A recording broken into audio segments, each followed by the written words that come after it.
Under the Radar, bringing movies and people together, one frame at a time.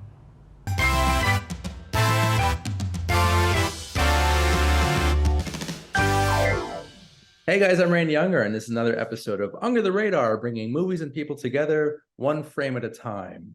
And with me tonight, I have a wonderful guest critic, Mr. Freddie Chung. Freddie, welcome to the show. Thanks for having me. Anytime, anytime. So we met about a month or so ago at the Entertainment Professionals Mixer, and that was quite a night, I must say. Met some really cool people, such as yourself, and yeah, I'm glad we can finally make this happen. Yeah, glad to be here. This is gonna be fun. For sure, for sure.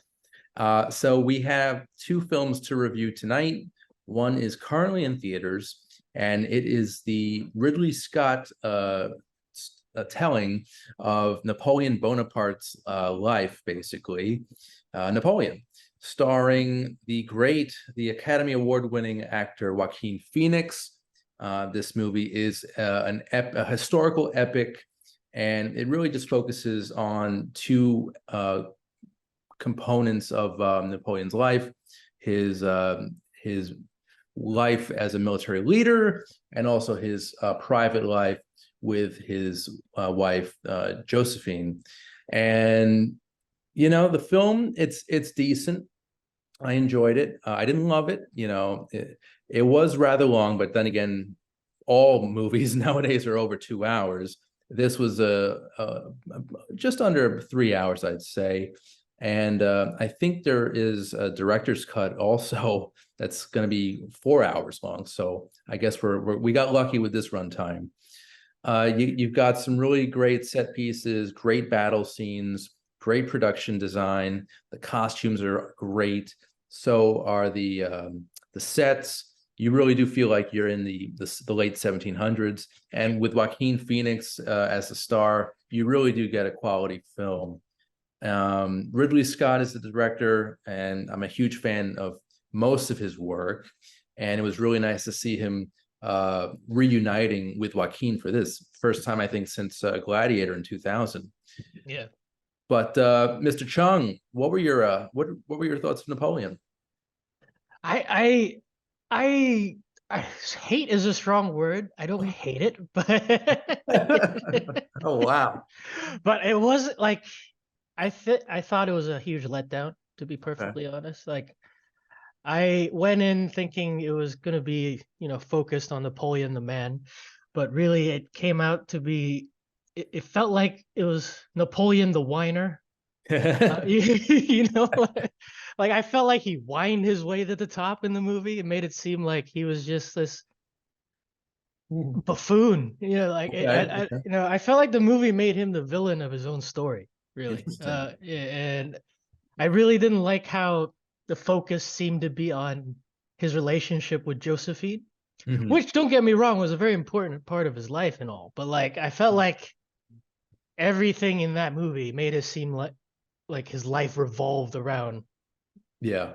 his pursuit of Josephine. It made him. It did definitely made him seem like Yeah, kind of the crybaby, yeah, and not as the like this huge, powerful leader that right, history has made him out to be. I mean, exactly. the man is considered one of the greatest military leaders ever in Yeah, humankind, right. and yeah, it was a little weird and disappointing to see him like kind of Yeah, acting the way he did in the film, letting Josephine kind of, overtake his life, his emotions. So I think, yeah, there could have been a better balance of that. right, Um, Instead, the editing was like they jumped from scenes with him with Josephine straight to the battlefield. Uh, right. there weren't really any good segues. I think the editors could have, taken a little more time and attention, and that was a little disappointing. But yeah, and the story itself, yeah, it kind of dragged in certain Oh points. yeah, Um, 100%. I'll, Yeah. I'm definitely guilty of dozing off towards the end a little bit. Um, but that's not because of Joaquin's performance. I thought he was fantastic, and I don't think I could picture any other actor other than the actor from Bill and Ted's excellent adventure to play Yeah. Napoleon. So That would have been a bold choice, I they think. should have just brought that actor back. Yeah, they should have. Wonder what Yeah, he's indeed. doing. But yeah. I, I definitely felt the acting wasn't at fault. Like Joaquin is a great actor. Vanessa Kirby was great as Josephine. I felt like the acting wasn't the problem. Mm, I felt like what they were working with, the material, the script, and everything was the problem personally. And okay. this is an issue I've found throughout Ridley Scott's career is that sometimes he picks Mm, the wrong script to yeah. work on. I feel like I don't think he has the best mind for like written story. He's a visualist, Yeah. in my he like Napoleon was gorgeous. It's a Yeah. gorgeous looking film. You really, like you said, you really felt like you're in the time period that he's in. Yeah. You know, um, that whole sequence where Marie Antoinette's, being walked out to the guillotine and everything Mhm. was amazing. And yeah, of course, the battle scenes were impeccably shot, like beautiful. Mm. But it's just I'm not saying they should have made the whole movie about his military conquest. I wanted to see what he was as a man, but I felt like the whole movie had a. I felt like Ridley Scott and Joaquin Phoenix don't like Napoleon personally. Like Mm. they didn't like him as a person, as a character. You Okay. know, I felt like the whole movie was like British propaganda. Okay. Yeah. Like they made it with a clear Anglo bias. Like that there's this French guy who tried to take over the world. He failed. Like there's a scene where Napoleon kind of whines like a baby and Mm. he's like yelling at the British and he's like, "You guys think you're so great because you have boats?" And Yeah. I was just like, "Come on, man. Like it was he really, this he seemed like a douchebag Yeah.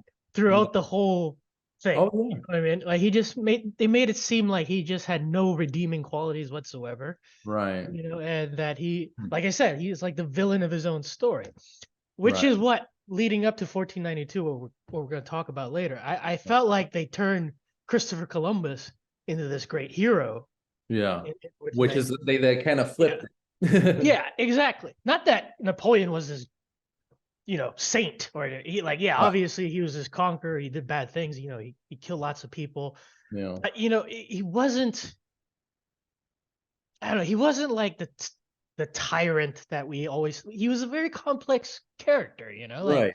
yeah, he was. And I felt like the movie just really kind of boiled him down into this caricature All of right.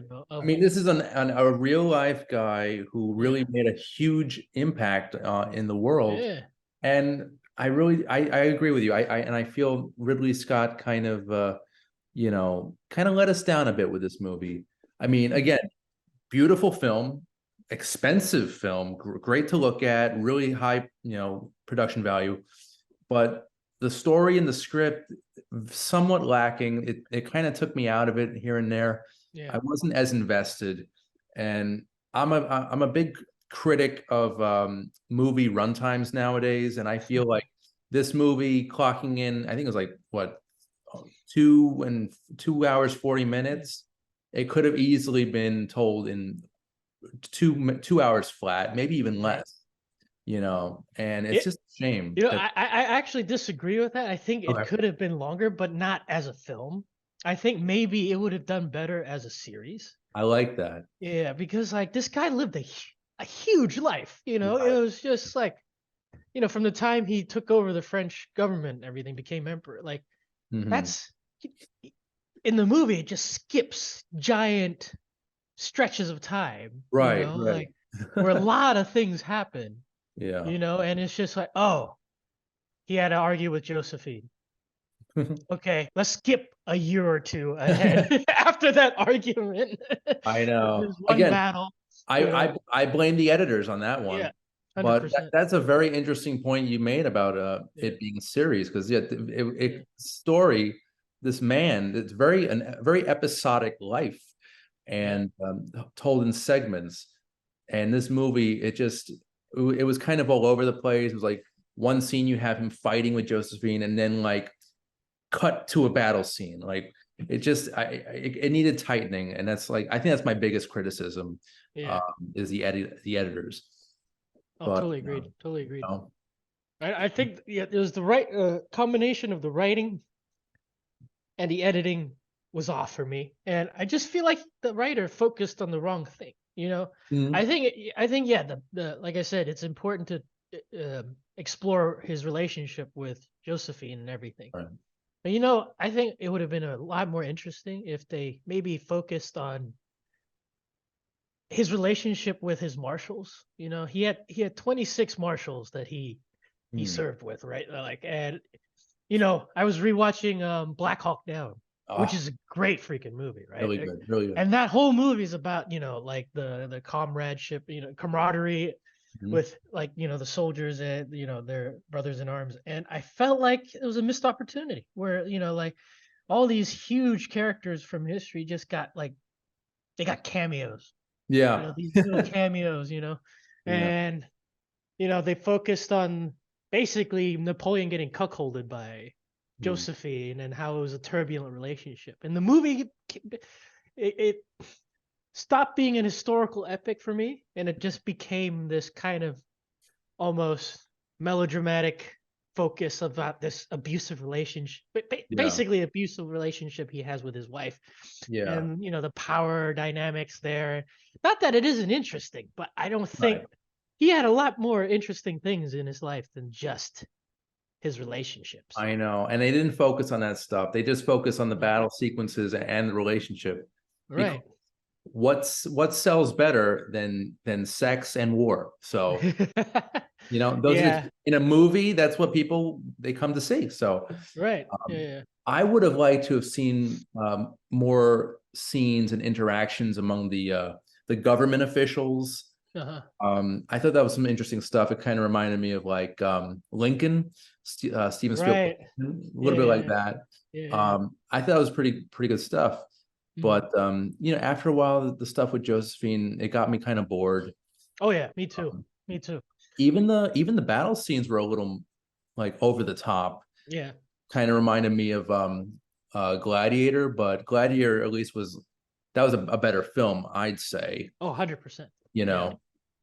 And I also want to touch on the visual effects, which I think were handled by a couple of companies, most Mhm. notably Industrial Light and Magic. Yeah. So there's one scene, I hope I'm not spoiling it, but the scene where they're on the ice and the cannonballs crash through and you see the Right. that was such a beautifully violent scene. Yeah. It, It's a but great it, sequence. it Yeah. was very like surreal and artistic. Yeah.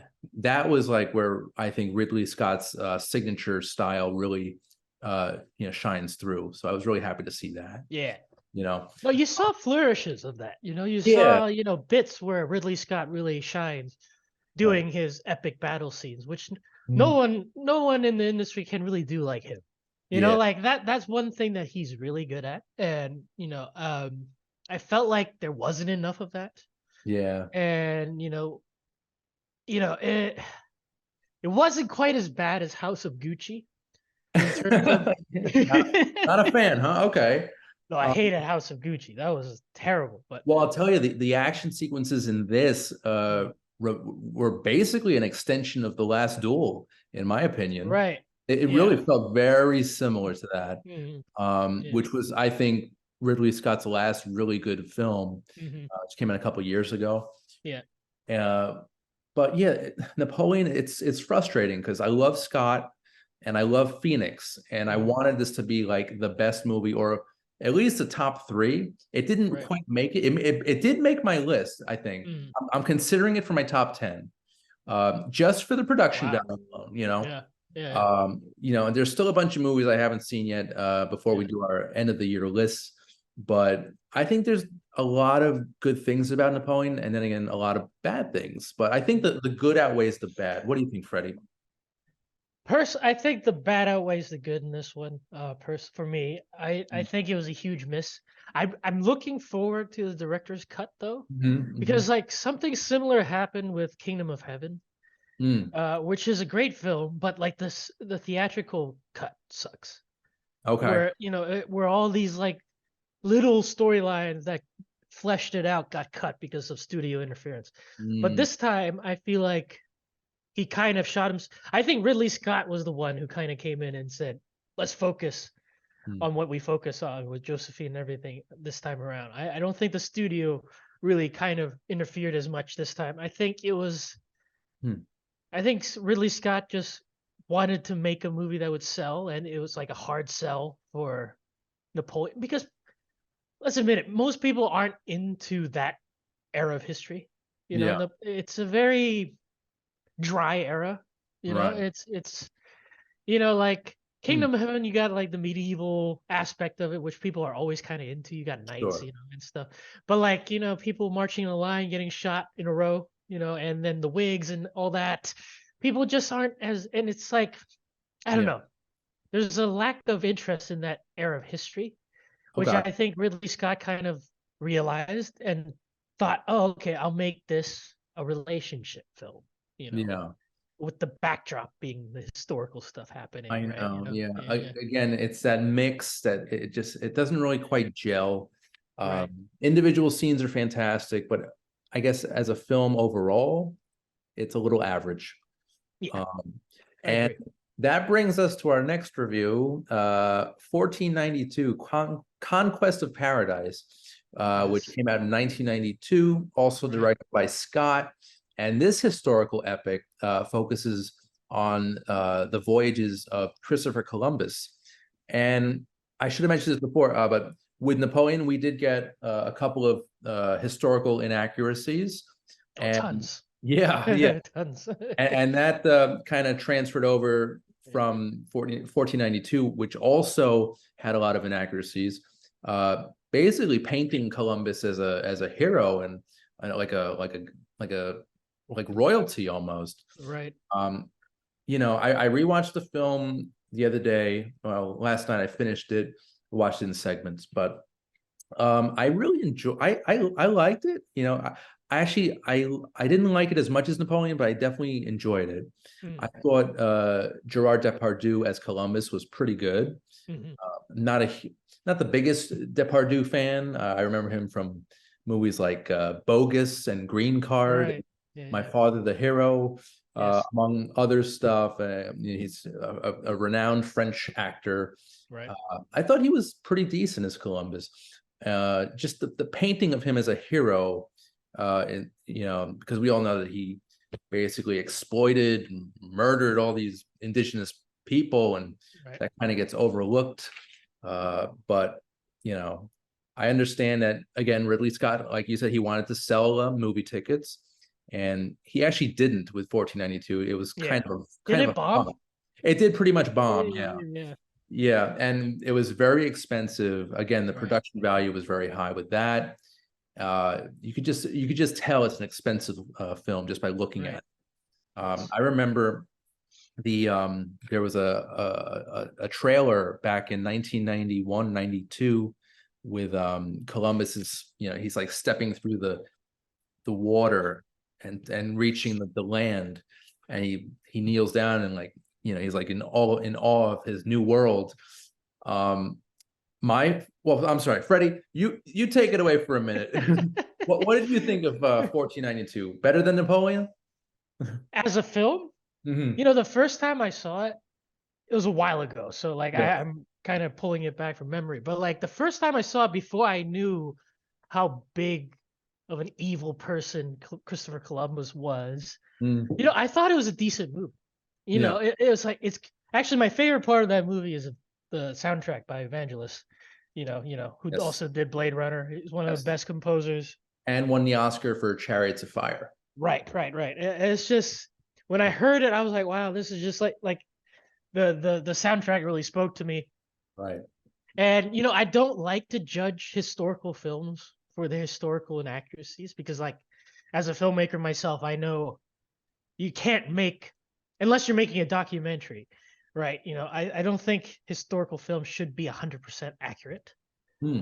I understand that artists have to take, some liberties with the story to make it more, more Yeah.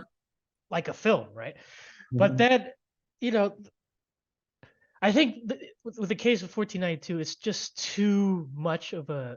Once I actually started learning about Christopher Columbus and what Mm. he did, I realized that that movie is basically just a propaganda piece.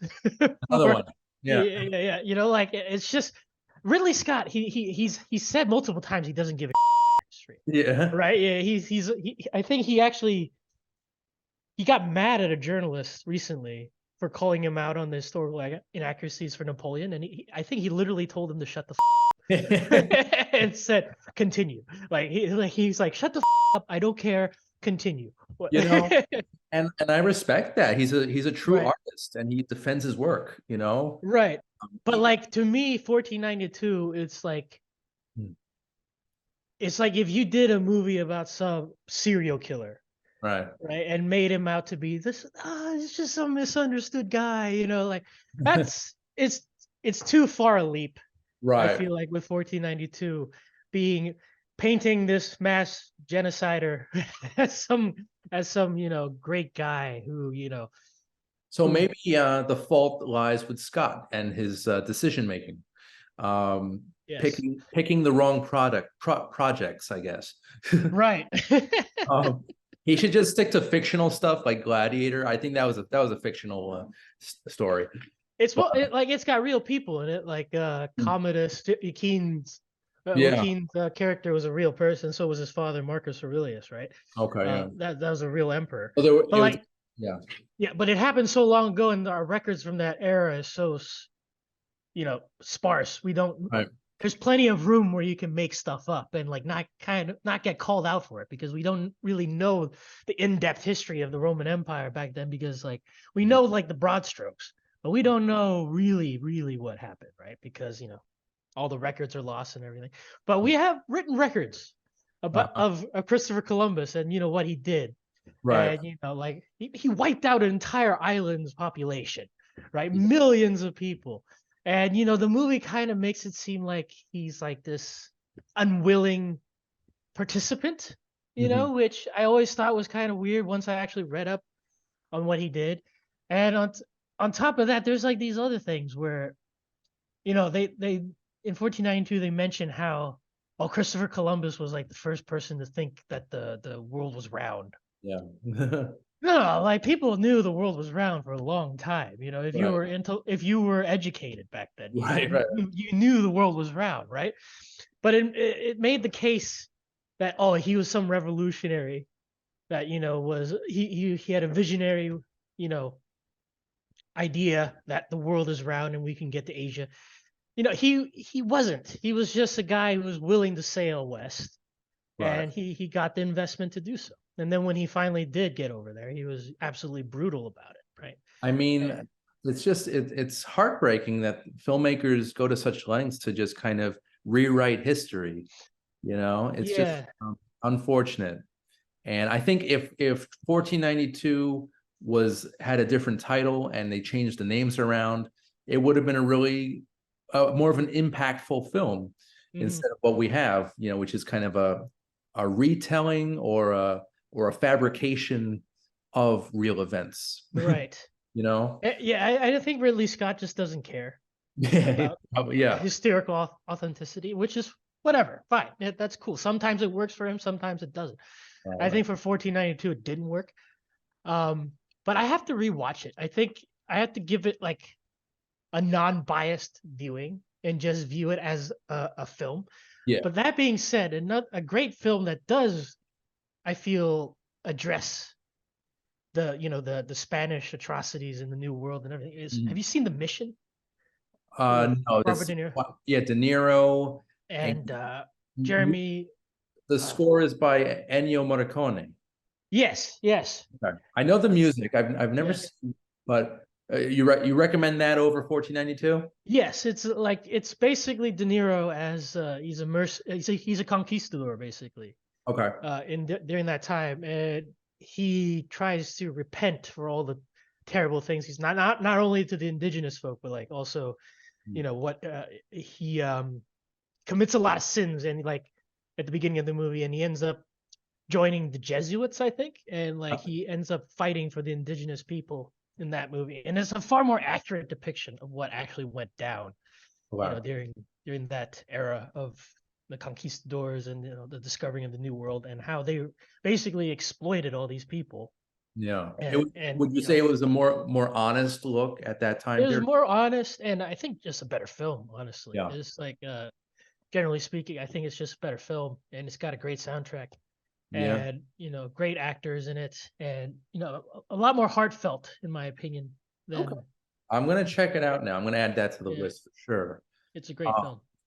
and I just want to go back to Vangelis or Vangelis. I think it's Vangelis. Is it Vangelis? Yeah, it's Vangelis, right? That okay. Vangelis, Vangelis. Yeah. Such a great score. Yes. The And best part of the film, I think, is the score. yeah, I think And the production design, obviously. I think, he never fails when it comes to production design, I feel. also I wanted to mention the actor Michael Wincott, who Ah, he yeah. he is actually really good in this. He usually plays a villain. I think he's most famous for Three Musketeers from Mm. 1993, I think it was, and also The Crow. He was the villain in that as well. He's just got like this really deep, raspy voice, and Yeah. so he's in 1492 as one of I guess Columbus's soldiers or higher Right. ups. And yeah, Yeah, he plays a good villain in that, he's I would say. fantastic. Yeah, he always plays a good villain though. Yeah, He's just that type of guy. so I would recommend rewatching that. Yeah. For those listening and watching, if you have not seen 1492, check it out. It's worth a watch. And I think it's the exact same time as a Napoleon. Like I think it's like 2 hours 40 minutes, like almost Oh, is exact it? about the Same same. runtime, huh? Yeah, pretty much. Yeah. Yeah. Um, but yeah, I just wanted to go back real quick. Ridley Scott has such a great filmography. Goes back to 1977 with The Duelists, and he Have followed you that. seen that? I I don't think I've ever seen The Duelists either. No. That's a great one. Okay. Yeah, Okay. now see, that is a great Napoleonic era film. Oh, Like, really? because like sometimes with these big movies, like Napoleon, and another one like Alexander. Remember Oliver Stone's like Alexander? Oh, that was Yeah. Colin Farrell. Yeah. Yeah. Problem with these movies sometimes is they gets too big and you lose the personal, like Yeah. it's so grand at the Right. end of the day, and you're covering so many things. It kind of almost feels impersonal. Yeah. Right. The Duelists, on the other hand, it's great. It focuses on just these two guys' rivalry, Oh man. and it's an amazing film. Yeah. And for that to be Ridley Scott's first feature, I definitely got to check that out. Yeah. For me, I'll throw out a random Scott film for you. I've mentioned on the show a few times. I'm a huge fan of Michael Douglas. Black Rain is one of my absolute favorites. I haven't seen that one. Isn't that the one about the Yakuza and Yeah, everything? yeah. So basically, Douglas and Andy Garcia, they played New York City detectives or detectives, and they transfer this Yakuza criminal back to Japan, and the guy escapes, and basically they're scouring Japan's underworld for this guy, and it's so gritty. It's really, really well directed, and it's got a fantastic score by Hans Zimmer.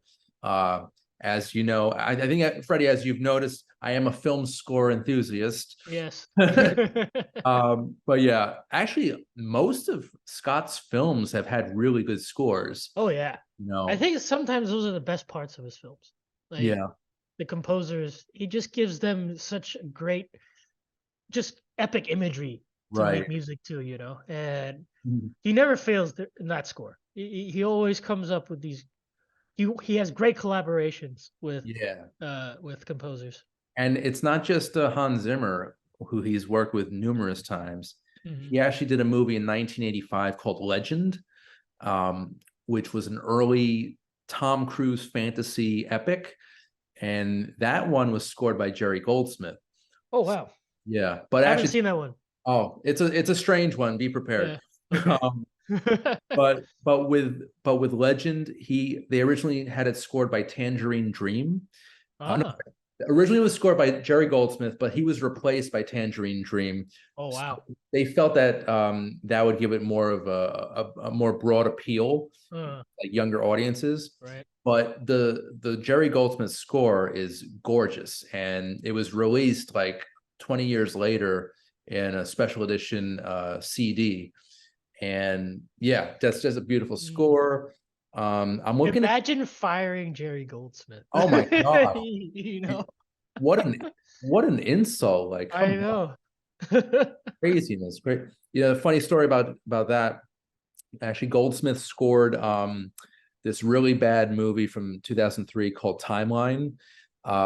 It was like a sci. Oh, is it that weird time travel thing where Yeah, yeah, they yeah. With Paul yeah, Walker.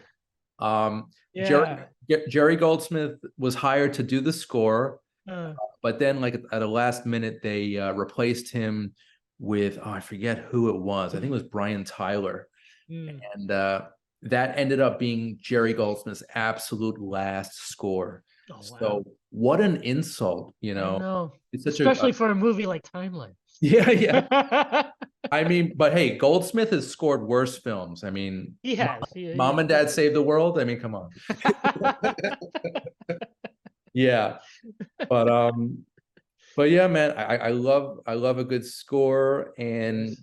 Ridley Scott's filmography is so good, and he's not just done epics and sci-fi, but he's done, you know, he's done comedy, he's done war, Yeah. uh, he's done drama, dramedy, you know, he's run the gamut in terms Oh of yeah.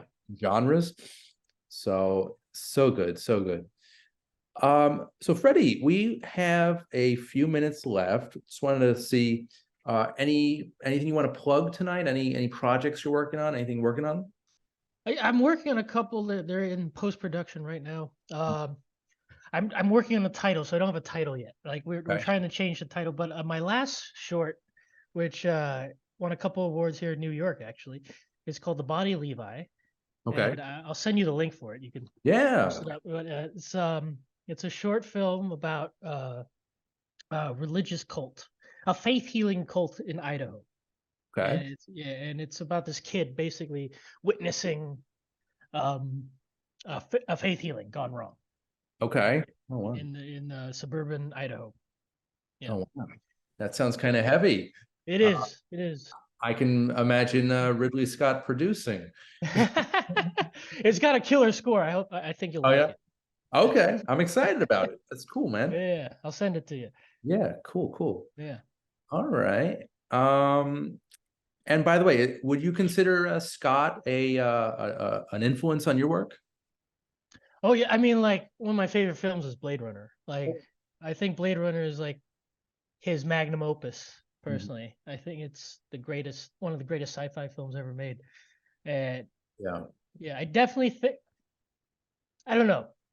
I think Ridley Scott's kind of hit that late era, Mhm. of his Yeah. career where I don't know, sometimes I feel like he's phoning it in these Yeah. days, but Okay. at the end of the day, he's still Ridley Scott. So like, Yeah. can I say, I but think yeah, definitely. I think after Gladiator, he kind of just, I don't know if he went downhill, but he's kind Mm, of like wavering a little in terms mm, of quality. yeah. You know, he's done some really good, like The Martian was very good. Mm. He did a very quirky comedy with Nicolas Cage, Matchstick Men. I And love that one. That one's a yeah. good one. Yeah. And it has a very fun, bouncy Hans Zimmer score. Yeah, yeah. So it's weird. Like in the last 20 years, it's been kind of hit or miss with him, you know. Mm, yeah. But But I would say like definitely his attention to production design detail. yeah, I think every filmmaker should take a page from that because like honestly, his production design is flawless. yeah. Like that's the one thing you can never fault on a Mhm. Ridley Scott production. Yes, the story might suck. Yes, he might be everywhere with the editing and sometimes he misses the mark really bad, Mm, but you can't say it's not a gorgeous feast for the eyes every true. time you see it. That's why I wanted to review Napoleon, because I wanted Yeah. that signature Scott style. And Yeah. you mentioned the legendary Blade Runner. That movie is Mm, amazing. yes. I just sometimes I just put on as background noise or if I just want to go to sleep. Like the Yeah. first 10 minutes are like so majestic and Yes. dreamlike, and like it's all about Vangelis' score. Yes. Um, the same can be said for Alien, actually, Mm, which agreed. which was also scored by Jerry Goldsmith. Goldsmith. Yes. Fantastic. Yes. And again, the production design there, it looked great. It was a gritty film, and yeah, just really a really great sci-fi horror film. Oh yes. Alien is up there with one of my favorites. I Nice. think Prometheus was pretty bad. Like Yeah. personally, I didn't like Prometheus. But I liked Prometheus more than Alien Covenant. Covenant, yeah. I really did not like Covenant. I didn't really appreciate either. Like I thought Yeah. they were decent, but Yes. they didn't really have that original feel as the Hmm. 79 movie. Yeah. But But again, yeah. gorgeous films. Oh, for sure. For sure. Really well shot, and you can't. Prometheus is a gorgeous movie. I remember when I watched it in cinemas. Hmm. I saw it in 3D, I think, and it was just like one of those, wow, this film's popping out of the screen, Yeah. literally, right? And That's cool. and one of the greatest bits of that actually is I saw it in 3D, and you get to see like a glimpse of Lawrence of Arabia Okay. when David's watching Lawrence of Arabia, and you get to see that movie kind of in 3D, Oh, that's fun. just like a couple of shots of it, and that was a good treat. But I don't know, it kind of goes downhill like mid second act, I feel Yeah. like. Which was the one where I think the woman gives birth to an alien? That's Prometheus, I think. Prometheus. Okay. Yeah. Yeah. That scene is burned in my memory. It's Yeah. one of the most disturbing, like David Cronenberg-esque scenes ever. Yes. But Yeah. but I digress. Actually, I wanted to mention that Scott's next film is actually Gladiator 2. Oh, that's I don't know. I don't I'm against it because Yeah. Gladiator didn't need a sequel, I feel no, like. Yeah, like it's what else are they gonna what story are they gonna tell? They killed I the think I think what I've read about it so far is that they're gonna take Lucius, which uh-huh. is the son of um Oh what's her name? I Maximus. forgot her. He's the son of God, Commodus's sister. Was that Connie Nielsen? Yes, Connie Nielsen, right? And remember, like Maximus kind of has like a little bit of a friendship with him in that movie, I think. Yeah. And then like, Yeah. Yeah. yeah, I think the story's gonna be about him. Like there's no And what's the point of yeah, I it? don't. Yeah, I mean Commodus is dead, Yeah, right? So is Maximus. right. So I guess it's gonna be like how Lucius comes to power. The only thing I want is Hans Zimmer to score it. Well, And yeah, obviously, if he can revisit his themes from the original, then I'm sold. yeah, But that'd that's be like the great. only reason, and to for Scott's style. But Mhm. those two things, the story, it does not seem like it's going to be that interesting. We'll Yeah, see. But I yeah, don't have I'm not holding my breath for that one. yeah, Yeah. exactly. I'll watch it because I watch, Ridley Scott movies when they come out usually. But I don't know. I have a feeling it's gonna be worse than Napoleon. Probably Yes. Gladiator 2, The Revenge. I don't know. Who does he have to plot revenge against? I don't even know Again, anymore. yeah, Commodus is dead. So like where are they gonna go with it? I know it's so unnecessary. Yeah. All right, so we have a minute left, give or take, and I just wanted to plug the John Thiessen Children's Foundation, which I actually went to a charity event over the weekend on Saturday at Grasshopper Comics in Long Island, and it was a wonderful event. They were raising some money for the Children's Foundation for the charity, and there was a really cool raffle at the comic book store. I won a cool little Spider-Man Venom poster, some random vintage comic books, and it was just a good time. I showed up in full Ghostbusters gear with my buddy. We had a lot of fun. Also, I wanted to mention Sunday, I went to WinterCon at the Resorts Casino in New York. and that was a lot of fun. I actually interviewed cast members from Galaxy Quest. So yes. classic. They were awesome. The main one was Daryl Mitchell, who played Laredo, and a couple of the Thermians there. So that video is going to be posted very soon, guys. So stay tuned for that. And if you want to check out new episodes of Under the Radar, just check out Sirius XM. It's Slam Radio every Thursday at 8 p.m. Eastern, 5 p.m. Pacific. Also, you can catch video versions of the episode on Manhattan Neighborhood Network, and that's every Monday at 11 a.m. Eastern, 8 a.m. Pacific. I want to thank my wonderful guest critic tonight, Mr. Freddie Chung. Thank you, sir, for your time and your insight, and I hope you had a good time. Oh, yes, this was really fun. Thank you. Anytime. So, guys, I'm Randy Younger, and this has been Under the Radar, bringing movies and people together one frame at a time. We'll see you next time. Take care. Under the Radar is brought to you by Magnitude Jewelry. Add a 2 to match your attitude. Patent pending, interchange genuine gemstone and crystal EMF protection jewelry. For more information, please visit magnitudejewelry.com/gemgirl or call 718-268-6634.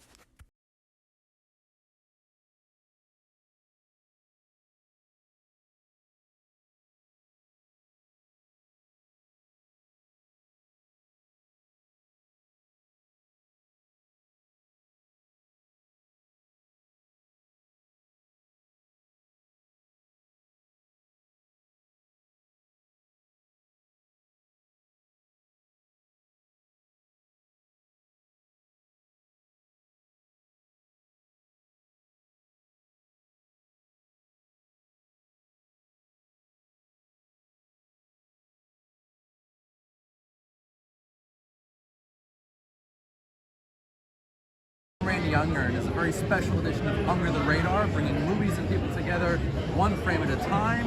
With me, I have the wonderful cast of the classic sci-fi comedy Galaxy Quest here at QuinterCon in New York City. And guys, I just want to thank you so much for your time today. I am such a huge fan of the movie. It's ingrained in my DNA at this point. It's actually it's a wonderful life as their traditional film on Thanksgiving, holidays. Galaxy Quest is my traditional film to watch with the family. And just every time you see it, you just get happy. It brings you so much joy. Is there a particular holiday that you like to watch it? I mean, whenever I watch it, that's the holiday. That's the holiday. Yeah, so, but guys, I just want to go around real quick. How did you get involved with this great film? Wow. Hey man, I work with Dean Parasol. I'm Daryl Chill Mitchell. I work with Dean Parasol in a movie called Home Fries. And we developed a rapport and a relationship. And then when he got this next project, he told me about it and he auditioned me. And I came through and made me Laredo. And then for me, I drove my car down from Vancouver to Los Angeles, and my first audition was for Galaxy Quest, and that's how I ended up on the show. I had just also moved from New York, and I got a page. They were looking to cast this part, and when I got there, they showed me Jen's audition, and I basically copied what he did, and I got the part. Awesome. I hadn't thought of this before, but I realized I was flown in to test for a TV pilot called Traffic, and then they said, "Do you want to do a callback for Galaxy Quest?" Because I had done an audition in New York, and I happened to be in Los Angeles, so I got to go because I was testing for this TV pilot. They said, "We'll also go in for the director Dean and who's the casting director?" Debbie Zane, brilliant, right? And so. And I got both that day. I got it was the best day. It was the best day of my career. I got the pilot, and then I got Galaxy Quest the same day. And so, oh my God, that was an awesome day, guys. These guys know that's like a fucking awesome. Ooh, can you curse on your podcast? It's not. Fuck. There you go. Were you guys Trekkies going into it? What was it like? I'm the biggest Trekkie of all time. I've seen every Star Trek episode. She's making that. I am. I've seen every Star Trek episode. Yeah. All right. It's actually funny because Galaxy Quest was the first time I actually saw the convention outside of Trek. So it was really like an introduction to the con world. Obviously, you guys are here at WinterCon. What is your experience like with cons typically? I've learned about, that's where I learned about the con, on the movie. Yeah. I didn't know anything about it. They gave me a video to watch called Trekkies, and I watched it and I was like, the hell is this? Then when I came and we shot the movie and everybody was dressed up in these costumes, and I didn't understand the costume because I'd never been to a con. So I didn't know what it was. Then now, like a year and a half ago, I did a con and it all clicked for me that day. It's so meta, right? I realized I'm living the movie. Yeah. What was the con-like experience for you? Post-film, pre-film and post-film? I didn't know anything about it pre-film. Like 1999. I've never been. And then, you know, we shot at the Palladium in LA, and then I saw what a con was, you know, people Created the con, and it was exactly like that. it's very similar, you know, coming to these cons. This con is like a little slower, but, you know, some of the bigger cons, they're pretty crazy. So. Con experience pretty similar? How about you? Yeah, I've never been to a con before in Galaxy Quest, and the first one I did was with Jed about 3 years ago, so 4 years ago. Yeah. And that was the first time I'd ever been to a con. Nice. I'm expecting a giant ship to just crash through right now, but hopefully that won't happen. You want that? I would like that. Yeah, yeah. So back to the film, guys. What were like some of the major challenges you guys faced on set? It seems like a very physical film. Daryl, how about you? Any challenges? Man, only challenge I had was to stop playing around. Tim, that was my major challenge, trying to go to work. They It just just, worked. all they did. Man, All they did that's all we was did. I love it. I love it. ruin takes. Really? That's all they did. Do you remember that? Was there as much like farting? Like rolling speed? That is. And then it'd be like, ah! Tim, I don't remember eating that. Oh God. Man, And what was it like working with all the special effects? Was it just all green screens like? never, Yeah. Oh, never. oh All good. that stuff was real deal, baby. Yeah. We didn't do, yeah, that whole. Most of that Was stuff. They originally, like, they had my arm that it was going to turn into a tentacle at the convention when we show up, but then they decided not to put that in the movie. And they had put all the dots that they would do for, you know, creating something digitally later. But that was very early on. It was pre-green They screen. didn't do it. Oh, There's a scene in the movie where Alan Rickman hears my voice. I make like the little octopus noise, and he goes. And they had built the whole special effect where inside the ship, like it was just the facade of the what's the name of the ship? Protector. The Protector was looked like that, but inside it was very organic. Okay. So it was all like blood and guts and tentacles and stuff inside the wall. And Alan just goes, why don't I just pretend that he's on the ceiling as an octopus, which is like this picture here. And he goes like, Quellic? He goes like that. And then I had to do this thing where Dean just goes like, just pretend you fall and then you just pop up as a character. And I just go, all right. And I go like, sir! You know, like that. Brilliant. And it was like, so it was so low rent. Right. You know, and But they it just worked added- beautifully in Right, the they film. just added the creature on the ceiling, Right. and then I just did a thing like vaudeville. Now I'm so glad you mentioned Alan. Obviously he's passed a number of years now. What a giant in the acting community. And I know your character, particularly with Dr. Larson, was a very strong bond. Yeah. What was it like working with Alan? He was the first day the first day of the movie that we shot. The first scene we shot is the scene where I'm showing him to his quarters. Okay. I go like, sir, this is where your quarters is, and he started to crack up because he hadn't seen the walk yet. Oh, really? You know, so he was like, So that was fresh. what you do? He was Very like, genuine. okay. You And know, then you're like, I invented it because I invented the book. Yes. I almost never say that publicly. I let them tell everyone that I invented the walk. Right. But I don't think you invented it. But anyway, he was so great and really nice, and I think a lot of us have had the experience I did. He'd come to see plays I was in Right. subsequently since the movie, and he would always come back and say hello and things like that. He was a really cool, very, very lovely guy. How was it like for the rest of you on set? Was it a good, like, lighthearted mood? What was it like interacting with the cast? Yeah, super fun. Oh man, I had a blast, man. Just like this interview, man. Thank you, brother. Thank you. thanks. Yeah. All right, Thank you for having guys, us, thank man. you. Thank you. All right, and for the 25th anniversary next year, any big plans? Any soirees? Anything happening? We're gonna get together at another con 6 years from now. Yeah. And I'll see you there, right? There you go. All right. So guys, When I want you all to get together when I die. And I want you to put my body in and just explode it.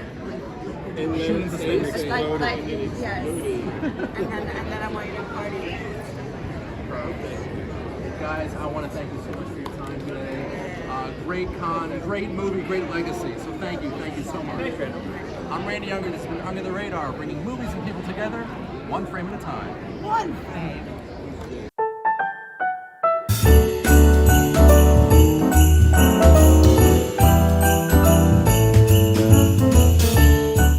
Hey guys, I'm Randy Younger, and it's a very special edition of Under the Radar. It's a holiday edition of the show, and I have with me a man who needs no introduction. We have Kris Kringle himself, Santa Claus. Santa, welcome to Under the Radar. Welcome back. Thank you, Randy. It's a pleasure to be back with you. So this being a movie review show, I just wanted to pick your brain a little bit. What are some of your all-time favorite holiday movies? Oh, well, I think there's one or two Christmas movies. I've seen a few. I think the Santa Claus is always very interesting to me. I think with Tim Allen's portrayal was pretty spot on. Most people think that Santa lives forever, and while I'm no spring chicken or spring reindeer, as the case may be, Santa doesn't live forever. But he, when he's getting on in time, he selects an elf who has exemplary talents, and he trains that elf. He makes that elf Little Claus. And when Santa finally retires, that Little Claus gets elevated to the position of Santa. Now, there's magic involved. Don't think it's just, passing the buck. But Little Claus takes the reins. And at one point, I was Little Claus, and a Little Claus has been selected for when it's time for me to retire. So it's the Santa Claus legacy that kind of goes from person to person, and that's great. I love that concept. It's just a beautiful kind of like a circle of life thing. And I thought it was interesting in the movie because they portrayed it. I think must have been a spy in the North Pole, maybe that Jack Frost guy. Gotta watch out for him. But that's the movie. The Santa Claus was pretty on point to how it really, really works. And also a really good performance from Tim Allen. I think that might have been his first starring role in a movie after Home Improvement. Yeah. 1994. 94. Yeah, he had been doing Home Improvement a few years prior. He started that show in 91. Before that, he was doing stand-up. But I think the Santa Claus 1994 was his first starring role. He did an excellent job. That I can tell you. He did. And the sequels aren't that bad either. They've held up.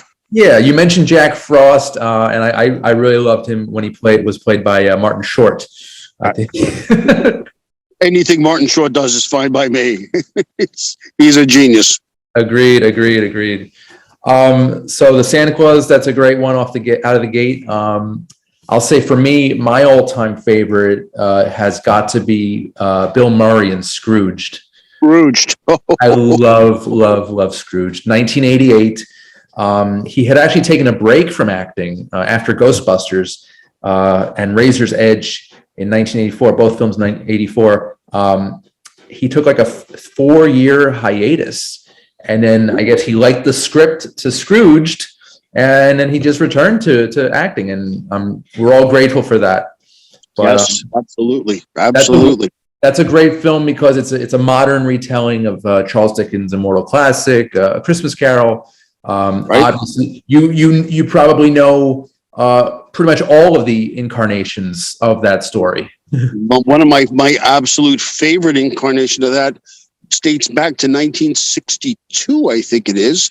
That's when Mr. Magoo's Christmas Carol, a great retelling. You know, it was back in 1843 that Charles Dickens wrote that novella, but it took the myopic Mr. Magoo to bring it to my hearts, and I'm sure that many of the younger fans, I'm sure that none of the younger fans for that would know that that was sponsored by Westinghouse back in the day, but because we used to get that at the North Pole.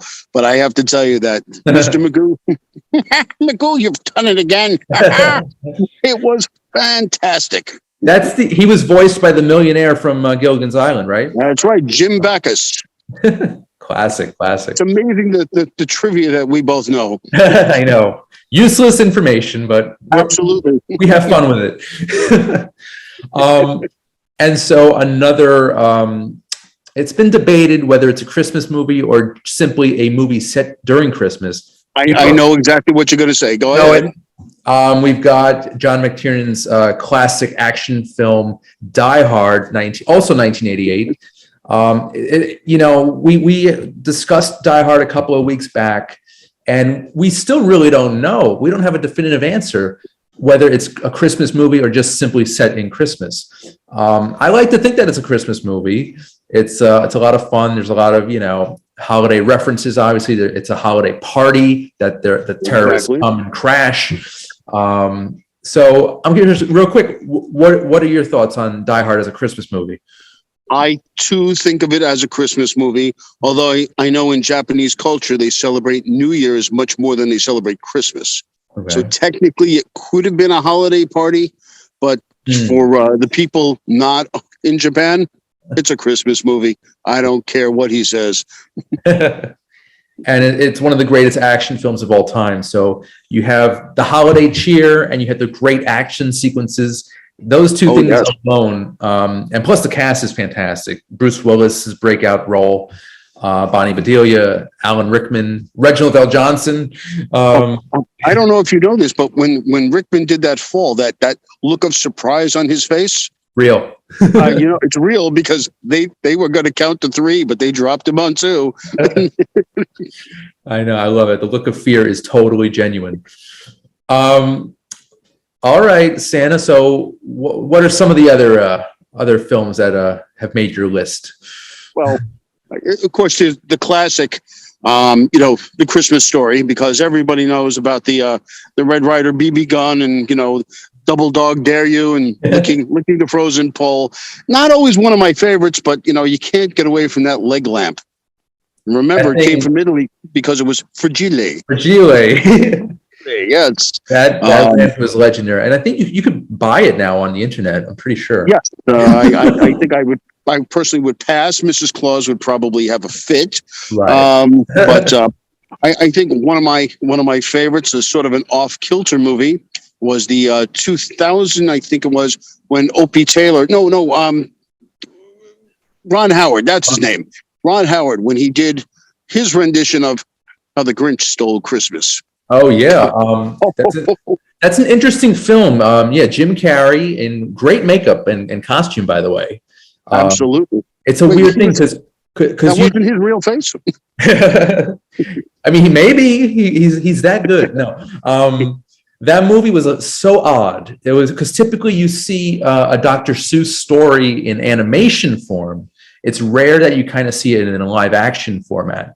And I think, Ron Howard did his very best directing it. I love Ron Howard's work, Apollo 13, A Beautiful Mind, etc. I didn't love The Grinch. I thought it was decent. Technically, it was well made. Again, makeup and costume design, fantastic. I think Jim Carrey really, he devoted himself to the role as he does with all of his work. It might have been better, I think, if we actually got to see his face, because he's very expressive, So I think he could have brought the Grinch to life just with his natural face, with maybe just a little bit of green makeup. But they put him in full costume, and he still did a great job. It's actually really funny. There's some funny moments, and it's got a great score by the late great James Horner. So interesting title, Santa. Not one you would expect. How about Jingle All the Way, Arnold Schwarzenegger? I think Excellent. that showed it was 96, if I'm not mistaken, and that showed the extent that a lot of parents would go to help Santa get that special toy for that special child. That is a truly, truly dedicated father, and yeah, it was crazy. The things that he went through with the cop, with Sinbad as a crazed postal worker. Happy holidays to everybody, and Santa Claus, thank you so much for your time tonight. Pleasure is mine, Randy. Stay well. You too. I'm Randy Unger. This has been Unger the Radar. Happy holidays. We'll see you next time. Take care.